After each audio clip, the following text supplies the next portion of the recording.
e dekreti presidentes prikën vështrimit është i ngutshëm dhe nuk e ka bazën e fort juridike. Gjitha dilemat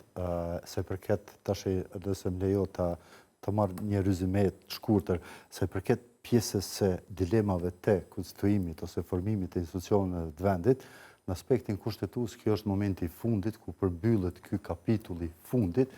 i dilemave për mënyrën se si duhet të konstituohen institucionet, si duhet të votohet për qeverinë, si duhet votohet për kryetarin e Kuvendit dhe kryesinë, dhe pjesa e fundit për sqarimin e dilemave të zgjedhjes së presidentit. Prandaj, nëse i referohemi edhe në aspektin juridik, vendim aktgjykimit të gjykatës kushtetuese, në të gjitha aktgjykimet, gjykata kushtetuese thotë që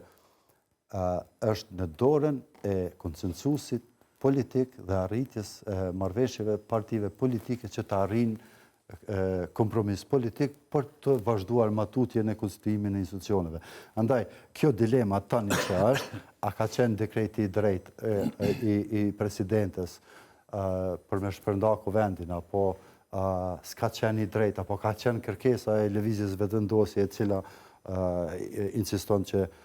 deputetët duhet me patjetër të rinë në seancë për të votuar presidenti. Gjitha këto do të sqarojë gjykata kushtetuese, edhe pse i ka sqaruar në një farë forme, por se gjitha do të sqarohen, do të jepen epilog. Vetmja gjë që duhet sqaruar është sepse dekreti presidentes prikën vështrimit është i ngutshëm dhe nuk e ka bazën e fort juridike për shkak se... Do të diskutojmë edhe këtë. Jashari, a është zgjidhje politike çto çelësi i kësaj për të kaluar më pas shkurtimisht te dekreti? Gjithçka varet prej aktgjykimit të gjykatës kushtetuese. Nëse aktgjykimi i gjykatës kushtetuese jep hapësirë e rikthen procesin me vazhdu, atëherë mbetet në dorën e partive politike që të arrijnë marrëveshje, të gjejnë kompromise dhe të zgjedhin një emër i cili do të ishte siç është kërkuar një person që e përfaqëson unitetin qytetar, që është i panshëm politikisht në raport me partitë politike, edhe zbaton mandatin e vet kushtetues që e ka. Përndryshe, nuk ka hapësirë për marrëveshje politike nëse aktgjykimi i gjykatës kushtetuese na dërgon në zgjedhje, edhe këtë çka metet është shpallja e këtyre zgjedhjeve. Është pak interesant që afati që ka kërkuar gjykata kushtetuese për kthimin e përgjigjes kalon një hapësirë 30 ose 40 ditë brenda mandatit të kësaj presidencie,